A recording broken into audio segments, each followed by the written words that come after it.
Terima kasih Ustadz. Kenapa seperti yang Ustadz Abdul Somad ini oleh Allah ditakdirkan usianya lebih muda dari A. Ngomong-ngomong berapa usia sekarang Ustadz? 24 rasanya.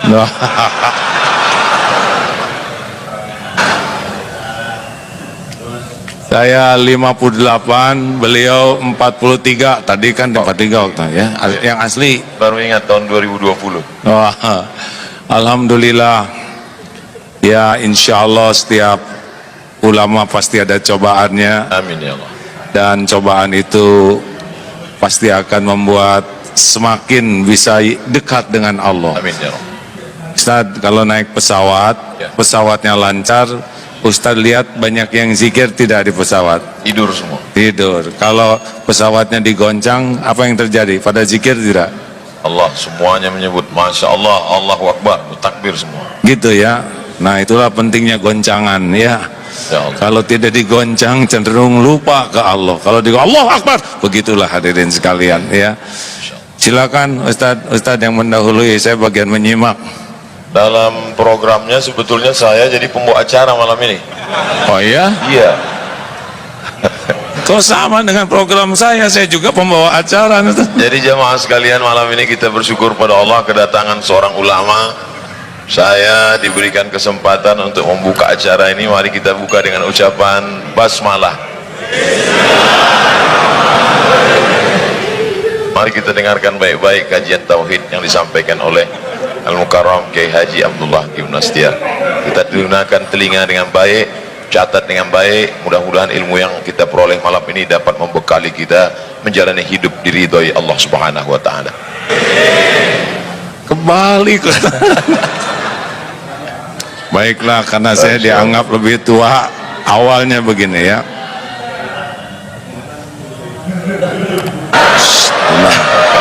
Hei, dengar. Jangan pernah berbicara sesuatu yang tidak ada manfaat. Tidak terdengar? Jangan banyak komentar ya. Setiap komentar pasti dicatat oleh Allah dan ada dipertanggungjawabkan. Bagaimana sekarang, jelas tidak? Tidak. Sabar, tenang. Shh. Bisa terdengar tidak? Di atas kedengaran tidak? Tidak. Berarti dari tadi kita ngobrol nggak ada yang dengar. Maaf panitia. Shh. Bagaimana sekarang, jelas? Padahal sama ya. Jelas ibu belakang? Apakah Allah Subhanahu wa ta'ala sedang menyaksikan pertemuan ini? Yakin? Apakah Allah mendengar apapun yang terucap? Apakah Allah tahu apa yang ada dalam pikiran kita? Apakah Allah tahu isi hati kita? Apakah Allah Subhanahu wa ta'ala tahu persoalan yang sedang kita hadapi? Yakin? Kalau seorang hamba berkeyakinan seperti itu setiap saat, merasa ditatap Allah, merasa didengar Allah, merasa diketahui pikiran dan hatinya oleh Allah, dan yakin masalah yang dihadapinya juga dalam kekuasaan Allah, kira-kira seperti apa orang tersebut? Tenang atau gelisah? Akhlaknya baik atau buruk? Masalah kita umat Islam kepada Allahnya itu kadang-kadang hanya sampai di lisan, belum sampai di hati dengan yakin. Sedikit Ustadz izinkan membuka acara ini ya, nanti Ustadz yang menyampaikan aslinya. Kedengaran ke atas? Alhamdulillah. kenapa umat Islam belum seindah akhlak yang diharapkan oleh Rasulullah sallallahu alaihi wasallam. Satu, karena banyak di antara umat Islam belum belajar tentang indahnya Islam, lebih banyak melihat, mendengar pelajaran yang tidak sesuai dengan tuntunan. Satu. Yang kedua, kenapa umat Islam akhlaknya, perilakunya belum seindah semestinya? Yang kedua, karena kita sering belajar agama ke majelis taklim, tapi belum tentu niatnya ingin dekat dengan Allah. Tidak jarang datang ke sekolah Islam, kampus Islam, pesantren, tapi yang dicarinya dunia, ingin gelar, pangkat, jabatan dari agama. Padahal ilmu agama ini justru untuk membuat dekat dengan Allah. Sampai ada seorang suami yang mengeluh, istri saya ke pengajian seperti makan obat, sehari 3 kali, tapi perubahan yang nyata itu baru pada seragamnya, belum pada perilakunya, dan peningkatan yang jelas itu pada cicilan, belum pada iman. Kenapa? Sangat boleh jadi belajar agamanya belum dengan niat ingin bisa dekat dengan Allah. 3, kenapa kita semua belum seindah semestinya? Karena seringkali belajar agama kita amalkan, tapi amalnya baru sibuk amal lahiriah. Seperti sholat isya tadi, kita datang ke masjid, kita sholat, ruku, sujud, lahirnya kita taat, tapi hati belum tentu kita ingat ke Allah. Benar? Halo?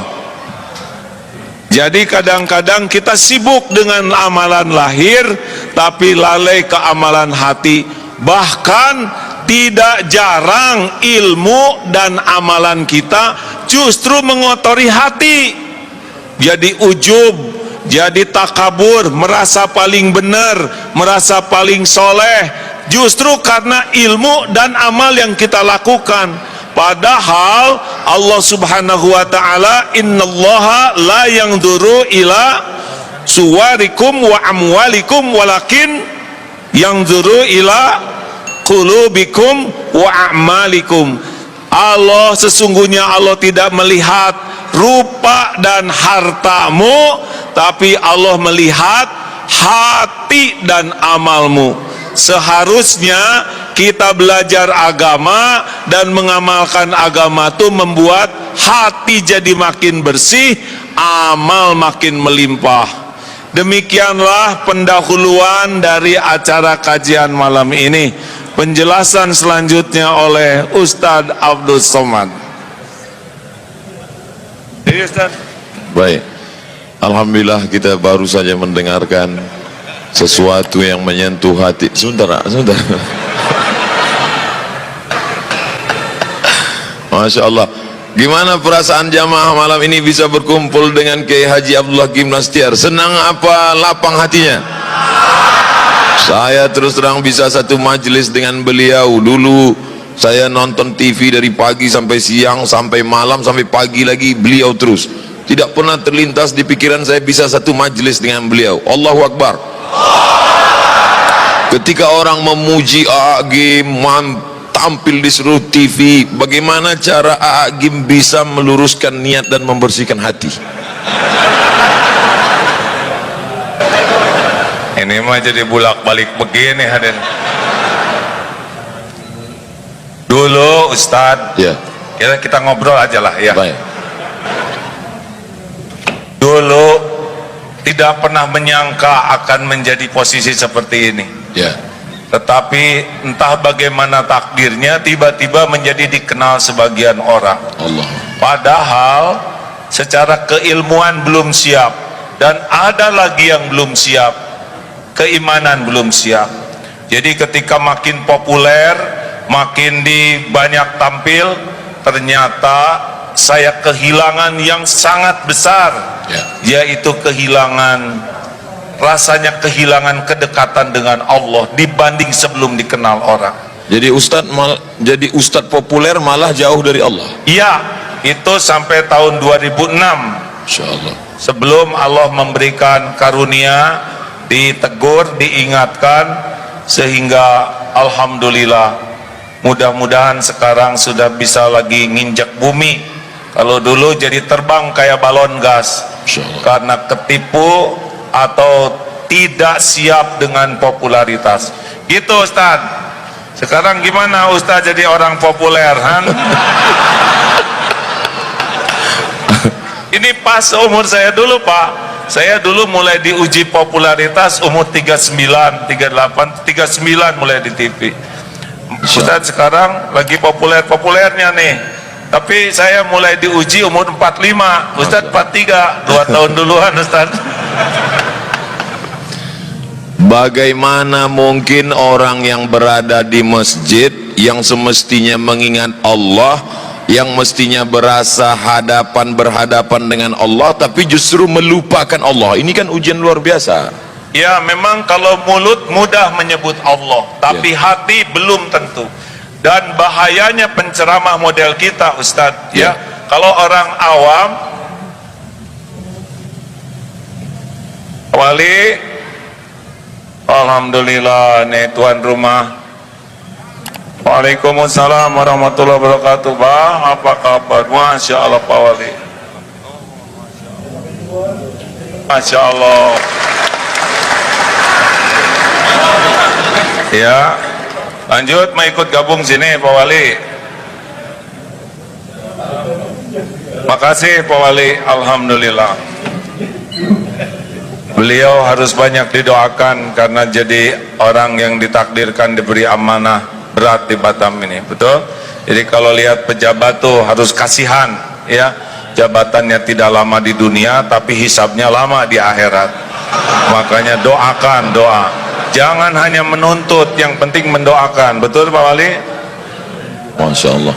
Ada sebagian orang ketika dia diuji dengan sakit, dia katakan saya sedang diuji. Diuji dia dengan kemiskinan, dia katakan saya sedang diuji. Tapi ketika dia punya popularitas, punya jabatan, dia menganggap ini nikmat. Logika berpikir seperti ini betul atau keliru? Salah. Kok jadi saya yang jawab terus?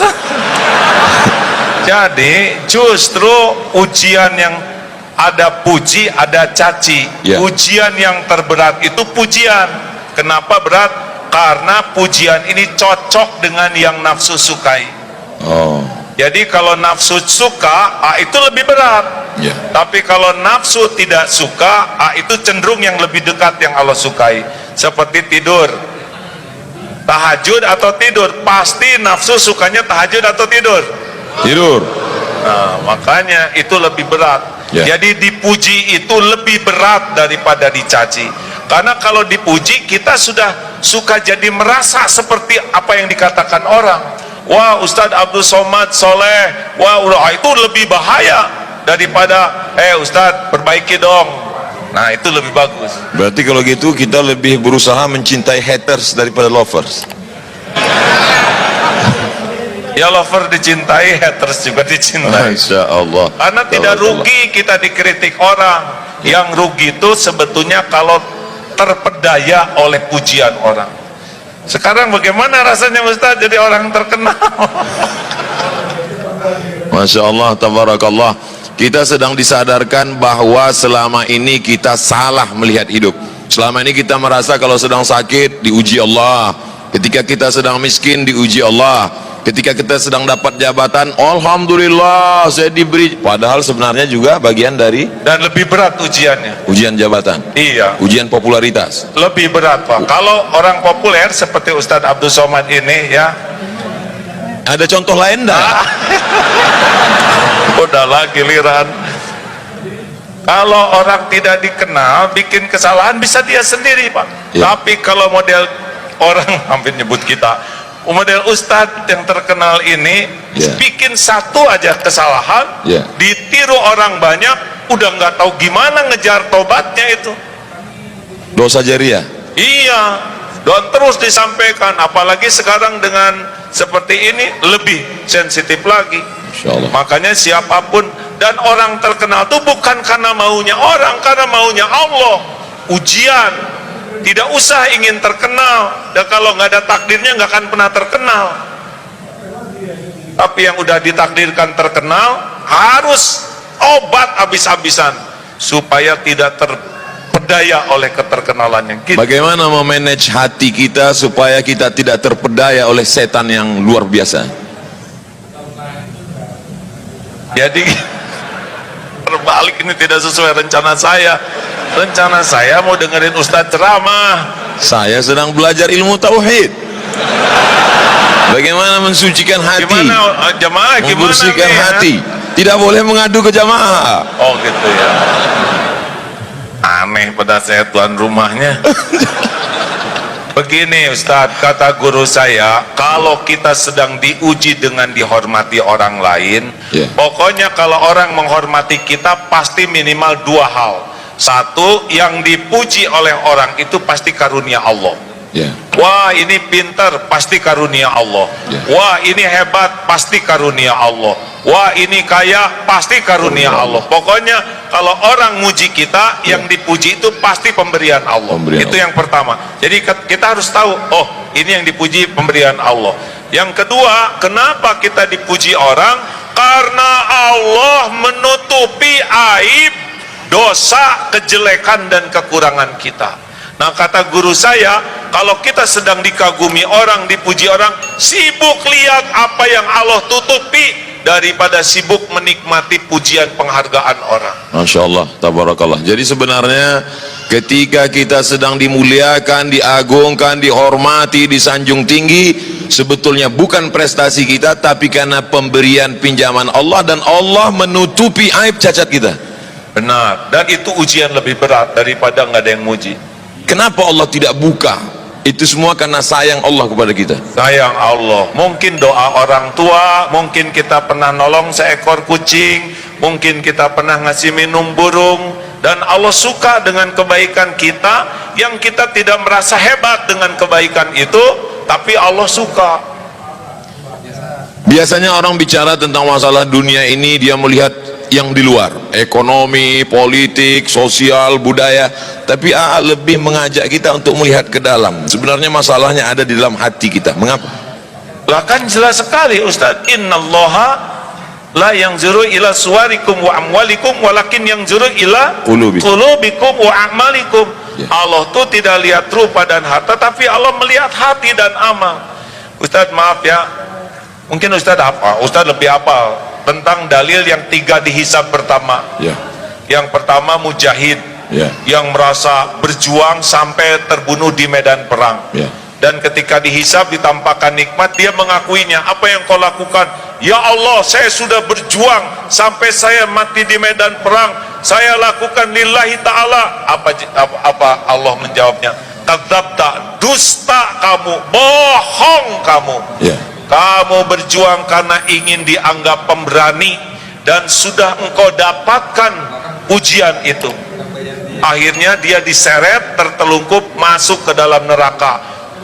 Bukan kurang perjuangannya, bukan kurang pengorbanannya, bukan kurang pengakuannya, yang kurang cuma satu, hatinya lebih suka dipuji oleh manusia daripada kedudukan di sisi Allah. Walaupun dalam pandangan manusia dia seorang mujahid, mati jihad fisabilillah, berdarah-darah. Iya, tapi Allah kan tahu hati orang.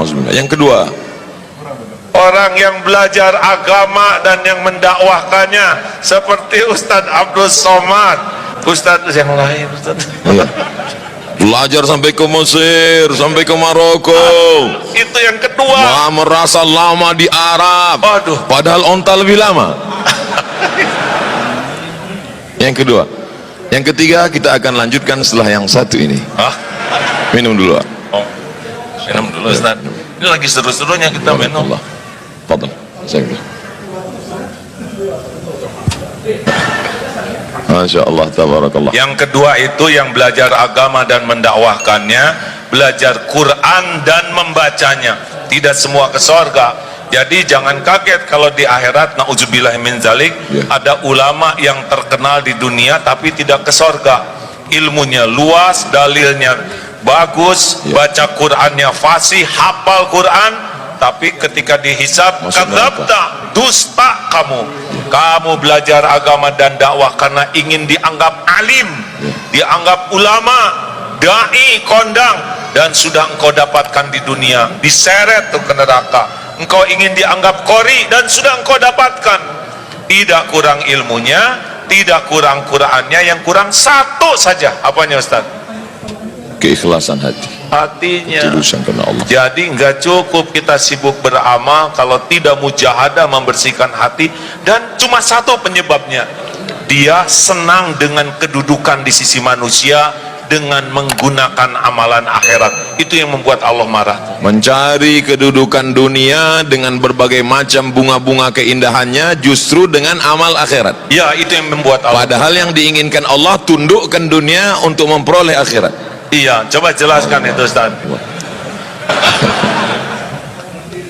Yang ketiga, Ini saya sering cerita ini antara dunia dan akhirat ya.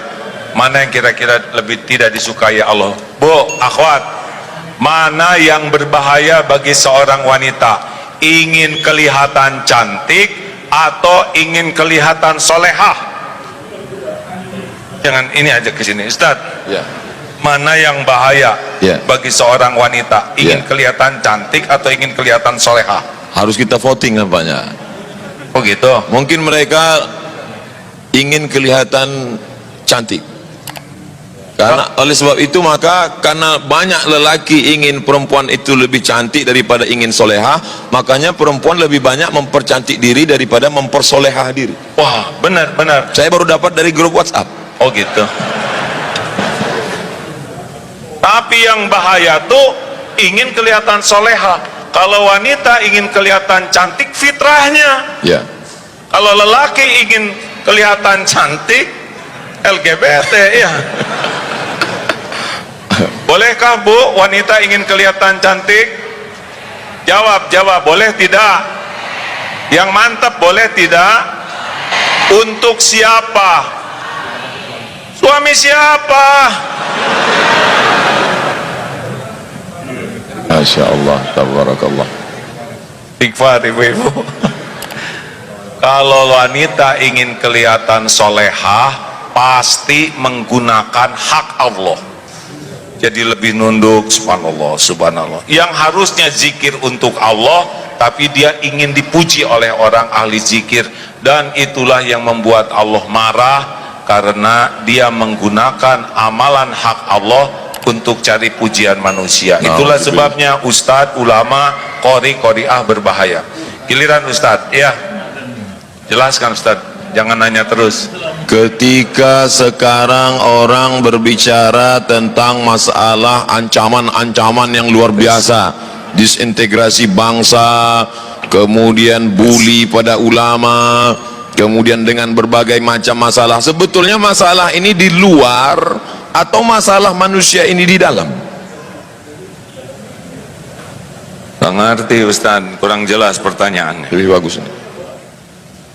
Masalah manusia ini sebetulnya masalah ekstern di luar, masalah ekonomi, masalah sosial, masalah politik, atau dia sebetulnya punya masalah di dalam dengan hatinya kotor, dan bagaimana cara mensucikan tazkiyatun nafs, dan apa hubungannya dengan tauhid? Selalu mengkaji tentang masalah tauhid. Apa sebenarnya target dari tauhid? Saya belum pernah ditanya kayak gini terus-terusan hadis. Duduk bersama seorang yang lebih faham tentang masalah kehidupan. Ada ilmu yang tersurat, ada yang tertulis, tapi ada yang tersirat. Inna fi khalqis samawati, dalam penciptaan langit, tidak tersurat, tidak ada dalam tulisan, tidak dikatakan oleh ulama, tapi dia dapat ditangkap. Ittaqu firasatal mu'min, takutlah kamu pada firasat orang beriman. Fa innahu yanzuru binurillah, dia bukan memandang dengan matanya, tapi dia dengan memandang dengan pandangan Allah yang diberikan Allah pinjaman kepada dia. Maka duduk sejenak dengan orang berilmu sama dengan duduk berjam-jam bahkan berhari-hari di perpustakaan. Kita nikmati duduk bersama dengan orang berilmu ini, maka kita ambil semuanya, mudah-mudahan jadi bekal kita di masa akan datang. Takbir. Semangat mereka. Kita dengarkan jawabannya. Tauhid, tauhid. Seumur-umur saya ceramah, baru kali ini saya dipaksa menjawab begini. Ilmu yang saya dapatkan begini, mengapa Rasulullah Sallallahu Alaihi Wasallam diutus ke bumi? Ya. Innama bu'itstu liutammima makarimal akhlak. Sesungguhnya hamba diutus ke bumi hanyalah untuk menyempurnakan kemuliaan akhlak. Ya. Beliau bersimbah keringat, air mata, bahkan darah agar kita semua memiliki akhlakul karimah. Karena semua masalah itu gara-gara akhlak yang buruk. Akhlak. Politik itu tidak ada masalah, tapi menjadi masalah kalau berpolitik dengan akhlak yang buruk. Ekonomi itu juga tidak masalah, tapi jadi masalah kalau akhlak buruk. Dalam rumah tangga juga yang jadi masalah itu adalah akhlak. Benar? Ada ikhwan yang belum nikah? Maaf akhwat, ada yang belum nikah? Coba dengar ini ya, akhwat, khusus bagi yang belum nikah, yang udah terima apa adanya ya. Akhwat, maukah punya suami yang rupawan? Jawab, jawab. Sudah rupawan, pinter, mau? Sudah rupawan, pinter, banyak uangnya, mau? Tapi akhlaknya bejat, mau? Jelas? Ada harapan untuk saudara-saudara ya, yang kurang rupawan, kurang pinter, kurang duit, asal akhlak, mau? Akhlak, betul? Coba ikhwan, maukah punya istri rupawan? Udah rupawan, pintar, udah pinter, banyak uangnya, tapi akhlaknya mulia. Dengar akhwat, suara terkeras bukan masalah rupa, tapi masalah akhlak. Benar? Nah, akhlak itu menurut ilmu yang saya dapatkan pilarnya dua. Jadi kalau orang ingin berakhlak baik meniru Rasulullah, itu pilarnya dua. Satu, kepada pencipta, kepada Allah Subhanahu wa ta'ala, benar bersih tauhidnya. La ilaha illallah, tiada ilah selain Allah.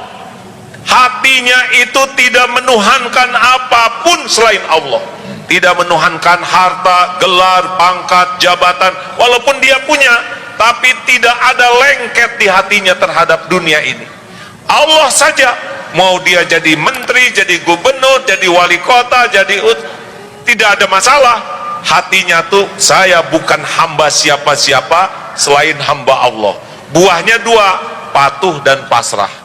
Cirinya juga dua, roja dan khaufnya kepada Allah. Itu tauhid.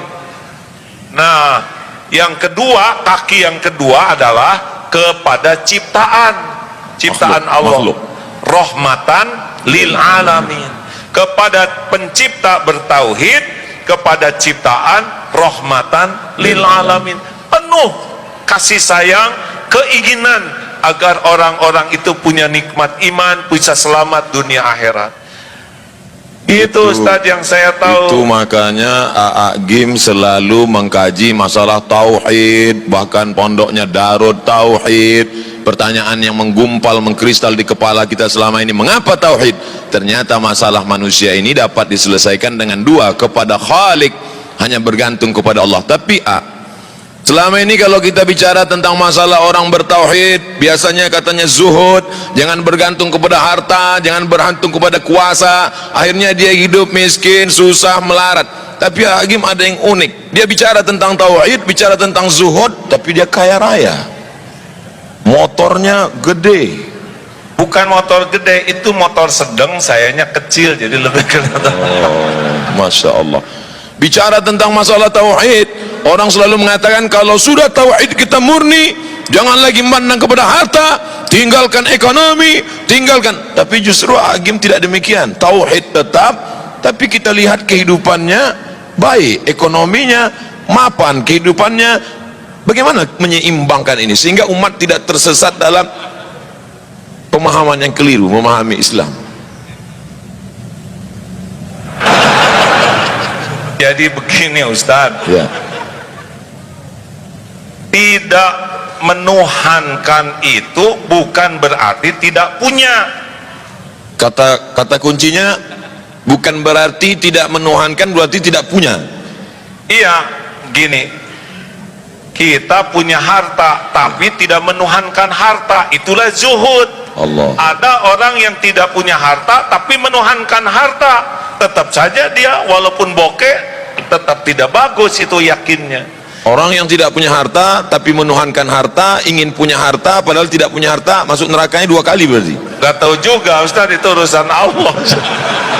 Tapi udah pasti menderita, karena setiap kali kita mengilahkan sesuatu selain Allah, Allah kan tahu isi hati kita, pasti Allah turunkan gelisah. Jadi kalau misalkan udah menyandar nih ya, udah ingin dipuji, ingin dihormati, ingin dikagumi ke makhluk, udah pasti Allah naruh di hati ini kegelisahan, kesengsaraan. Makanya kalau punya dunia nggak ada masalah, tapi jangan sampai menganggap dunia inilah penjamin hidup kita. Zuhud itu kan bukan tidak punya uang Ustadz. Ya. Orang yang zuhud itu mau punya 1000, 1.000.000, 1.000.000 sama, karena dia lebih yakin dengan jaminan Allah daripada apa yang ada di tangannya. Itu zuhud. Bagaimana menguatkan keyakinan? Harus dilatih Ustadz. Cara melatihnya? Ya misalkan ini nanti ada sedekah ya, Ya. jangan suka ragu-ragu, sedekah berapa, nggak usah dihitung-hitung, ada Ya. sini, coba aja keluarin, buka jam keluarin, cincin keluarin, pasti nyesel. Kenapa tidak dari dulu saya jadi dermawan gitu, nyeselnya. Oh, jadi ini akan ada ujian. Ada sesudah ini biasa kan diuji ya. Masya Allah, mana kotaknya? Belum Ustadz, belum panas ini ya. Ya. Jadi seperti tukang parkir, banyak mobil, Ya. tidak sombong, ganti-ganti tidak takabur, Ya. diambil sampai habis tidak sakit hati, Ya, tidak ada rasa memiliki. nggak ada. Bagaimana melepas rasa kepemilikan, rasa ketergantungan, rasa keterikatan dari dalam hati ya? Jadi saya gini yang ketempuhan ini hadirin. Jadi harus dengan riadah Ustaz. Ya. Tidak bisa ilmu ma'rifatullah ini hanya dengan belajar, Ya. tapi harus ada mujahadah melepaskannya. Makanya seperti kalau saudara ragu terhadap uang, latih saja. Dia punya uang, potong 5%, sedekahkan. Lihat, jadi miskin tidak? Oh enggak juga. Potong 10%, jadi miskin tidak? Oh enggak. Potong 20%. Tuh lihat Ustaz, udah lihat kan? Ya. Semuanya tegang, padahal baru rencana. Ya. Tadi 5% mereka masih senyum, 5%, 10%, 20%, baru rencana pelit. Saya nih Ustadz ya, maaf ya, kalau saat ini nih tiba-tiba ada tamu, saya mau ngasih uang ke ya, boleh ngasih ke saya misalkan sekarang 20 miliar, bro aja gini, udah nggak ribet Pak, saya bagi 10 miliar untuk ikhwan, 10 miliar untuk akhwat, sok bagikan, gitu Ustadz. Masya Allah. Namanya juga ngelamun, masa pelit ya kan? Betul. Kita mah ngelamun aja pelit Ustaz. Apalagi nggak ngelamun. Suatu ketika saya sedang pergi umroh, lalu kemudian saya melihat ada cincin yang sangat cantik, saya sangat suka, lalu saya beli, lalu saya pakai, lalu saya menikmati. Hati saya mulai tergantung, karena kalau dia pergi pasti saya akan kehilangan. Sampai akhirnya saya suatu tempat ceramah, ada bapak-bapak mengatakan, cincin Ustadz cantik, saya suka, boleh nggak untuk saya? Lalu kemudian saya berikan kepada dia. Saya ingin mempraktekkan ceramah dulu waktu di Darut Tauhid, jangan ada keterikatan. Saya ingin lepaskan itu, cincin ini saya lepaskan, saya amalkan ceramah saya tidak ada keterikatan dengan cincin ini. Menyesal saya. Ini ada cincin yang lebih bagus ya nggak? Ceritanya belum selesai. Oh iya, iya.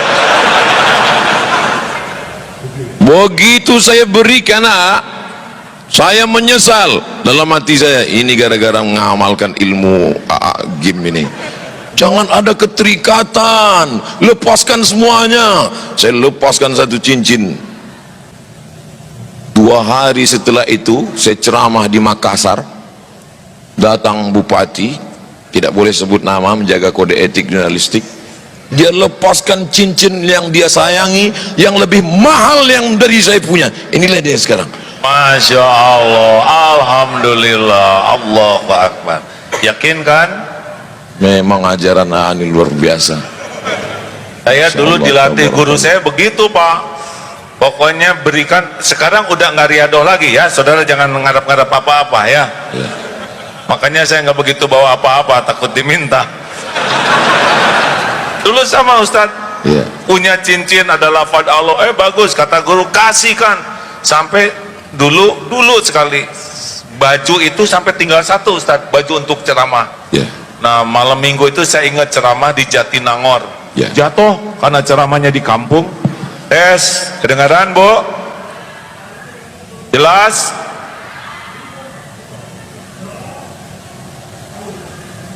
Dari tadi tidak kedengaran. Yang sebelahnya gini, yang sebelahnya gini, gimana? Jelas sekarang? Ya, memang hidup tidak mungkin memuaskan setiap orang. Nah, hadirin, saya ingat tuh Ustadz, pada subuh waktu itu saya masih tinggal dengan orang tua. Sedih karena pagi harus ceramah tapi baju tidak ada karena yang semalam kotor. Ya Allah, saya sudah berusaha ngamalkan perintah guru saya dan sekarang saya nggak punya baju ganti untuk ceramah. Masya Allah tuh pada subuh datang tuh tamu bawa baju batik 2 seperti ini, safari. Belum pernah saya punya baju batik. Tolong pakai ini, saya beli tapi kekecilan, mungkin dia cocok 2 sekaligus tuh. Alhamdulillah, Allah ilhamkan beli tapi dibikin kekecilan sehingga ngepasnya buat saya. Jadi benar-benar tidak akan pernah balasan dari Allah itu mengecewakan. Gimana kalau ketika memberi itu ada harapan dalam hati, mudah-mudahan Allah balas, Allah ganti, boleh nggak? Boleh, karena ngarap-ngarapnya dari Allah. Hanya levelnya belum level bagus. Kalau level yang paling bagus VVIP tanpa ada harapan sama sekali. Allah udah tahu kita berharap di hati kecil. Allahu Akbar. Kan lintasan hati, wa huwa alimum bidatis sudur. Wa asiru qaulakum awijharu bih innahu alimum bidatis sudur. Mau engkau rahasiakan kata-katamu, mau engkau keraskan seperti ini, sesungguhnya Allah tahu isi hati. Al-Mulk 13. Allahu Akbar. Sulitkah bagi Allah Subhanahu wa taala memberikan yang kita minta? Kenapa Allah tidak pernah mengabulkan semua keinginan kita? Apa rahasia di balik itu? Karena belum tentu baik yang kita inginkan. Wa asa an takrahu syai'a wa huwa khairul lakum wa asa an tuhibbu syai'a wa huwa syarrul lakum. Boleh jadi engkau tidak suka padahal baik menurut Allah bagimu, dan boleh jadi engkau suka padahal buruk menurut Allah. Wallahu ya'lamu wa antum la ta'lamun. Jadi kekeliruan kita selalu menginginkan Allah ikut nafsu kita. Benar, Ustaz. Padahal semestinya kitalah yang menurut Allah. Sebetulnya tidak penting keinginan kita itu, yang terpenting keinginan Allah yang terjadi pada diri kita. Bagaimana caranya menundukkan keinginan kita mengikut kehendak Allah ketika yang kita inginkan tidak tercapai, hati kita tetap lapang plong? Gimana caranya? Ya Allah, belum pernah sepanjang saya ceramah jadi terdakwa begini. Santri di Darul Tauhid mah nggak ada yang berani kayak gini, Ustaz. Nggak apa-apa begini, hadirin. Sebetulnya saya mau dengerin ceramah beliau ini. Setuju tidak begini atau saya balik aja? Jadi Ustadz, apa pertanyaannya tadi? Selalunya kita menginginkan Allah mengabulkan keinginan kita. Ketika Allah tidak memberi apa yang kita inginkan, lalu kita merasa sempit, sulit, marah. Bahkan tidak sedikit dari orang marah kepada Tuhan. Nauzubillah. Bagaimana kita menundukkan keinginan kita mengikut kehendak Allah dengan hati yang lapang? Memang ini tauhid. Kalau kita tahu Allah Maha tahu yang terbaik bagi kita, kita tidak akan ngotot dengan keinginan kita. kita pasti melakukan dua hal. Satu, musyawarah dengan orang yang ahlinya. Yang kedua, istiqoroh. Tugas kita kan cuma 3, meluruskan niat, menyempurnakan ikhtiar, dan pasrahkan kepada Allah. Kita ini hamba, tidak berhak mengatur Allah. Kita ini hanya melurus. Tugas kita kan bukan menentukan sesuatu. Tugas kita tuh niatnya lurus, lillahi ta'ala, ikhtiarnya maksimal di jalan Allah. Dan yang ketiga, kalau baik silahkan, kalau tidak baik jangan. Mungkin praknya ini yang penting tuh Ustaz. Kalau orang tidak pakai prolog niat cara yang benar dan tawakal, pasti luka. Ini kan prinsip luka di hati itu kan karena melekat. Seperti perangko melekat di amplop, ketika dicopot robek dia. Nah, kemelekatan hati kita, lengketnya hati dengan sesuatu, itulah yang bikin kita banyak sakit hati. Karena melekat. Kayak pengen dipuji, orang tidak muji, sakit hati. Pengen dihormati, orang tidak menghormati, sakit hati. Gitu. Keinginan sumber penderitaan. Oh iya? Iya benar juga. Ada lagunya tuh. Coba Ustadz jelaskan lagu keinginan sumber penderitaan. Semakin besar keinginan, semakin besar hawa nafsu, semakin besar kekesalan dan penderitaan ketika tidak terkabul, karena kita sudah membuat suatu obsesi besar. Tapi kalau kita lihat hadis Nabi SAW, Nabi berkata, saat aku lihat percikan batu pertama, kamu akan membebaskan Rom. Saat aku lihat percikan batu pertama ketika menggali khandak parit, ketika berbenturan pacul besi itu dengan batu, aku melihat cahaya, kamu akan membebaskan Yaman, kamu akan membebaskan Syam, kamu akan membebaskan Rom. Apa beda obsesi keinginan dengan cita-cita? Karena Nabi mengajarkan kita punya cita-cita tinggi. Ada dalilnya, ihris ala ma yanfa'uk wasta'in billah wala ta'jaz. Yang lanjutan dari al-mu'minul qawi, ahabbu ilallah minal mu'min. Al-mu'minul qawi khairun wa ahabbu ilallah minal mu'mini dhaif wa fi kullin khairun. Mukmin yang kuat lebih baik dan lebih dicintai Allah daripada mukmin yang lemah, kalau pada keduanya ada kebaikan. Ihris ala ma yanfa'uk, bersungguh-sungguhlah, antusiaslah, semangatlah dengan apa yang bermanfaat bagimu. Ada lanjutannya, wasta'in billah, minta tolong ke Allah, wala ta'jaz, dan janganlah kamu bersikap lemah. Jadi kata kuncinya adalah bermanfaat atau tidak bermanfaat, dan minta tolongnya kepada Allah. Silakan punya cita-citi setinggi bintang di langit, tapi jangan pernah lepas dua, bermanfaat atau tidak bermanfaat. Cita-cita ingin jadi gubernur boleh apa enggak? Boleh. Bukan obsesi, bukan menurut hawa nafsu. Tergantung dalam bayangannya gubernur itu apa. Bahkan cita-cita jadi ulama juga harus dipertanyakan. Kamu ingin jadi apa? Saya pengen jadi ulama. Kenapa? Karena ulama itu keren, dihormati orang, pulangnya dapat amplop. Nah, dunia itu bukan pengen akhirat. Nah kalau gitu ulamanya itu dunia, itu nggak boleh. Dia pengen jadi ulama versi itu. Kalau saya ingin jadi ulama, kenapa? Karena saya ingin punya hati yang takut ke Allah. Bagus. Pengen jadi gubernur, boleh, terserah mau jadi apa. Dengan jadi gubernur mudah-mudahan saya bisa mengambil keputusan yang paling adil, karena Indonesia ini dibangun dengan negara kesepakatan. Tolong ini teman-teman disimak ya. Indonesia ini dulu awalnya dibangun oleh kesepakatan para tokoh-tokoh kita, tidak hanya umat Islam, tapi ada juga tokoh-tokoh yang selain agama Islam sepakat membangun negeri ini dengan berdasarkan Pancasila. Itu kesepakatannya. Nah kita misalkan sekarang sudah ada, kita harus menyadari bahwa memang cikal bakalnya ini adalah kesepakatan, bukan hanya milik umat Islam. Jadi kita harus mengerti dan menghargai hak-hak orang lain juga, karena memang kesepakatannya begitu. Jadi kalau saudara ada di Australia, ya memang begitu kesepakatan awalnya.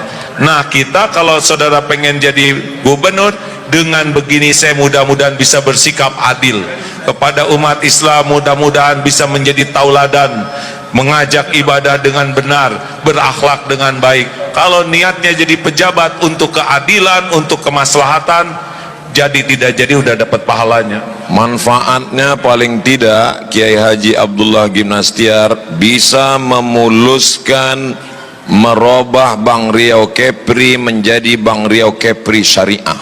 Baik apa tidak baik itu? Ulangi. Bank Riau Kepri konvensional. Ya. Kalau ada orang yang suka ngaji, punya kekuasaan, bisa berubah menjadi Bank Riau Kepri Syariah. Itu ada manfaat atau tidak ada manfaat di dalamnya? Saya kira setiap transaksi kebagian pahalanya itu. Setiap transaksi. Ya, kepala daerah yang memberikan keputusan seperti itu dapat pahala, karena untungnya jadi kepala daerah, jadi pemimpin tuh kalau menentukan kebaikan beliau dapat pahala mengalir.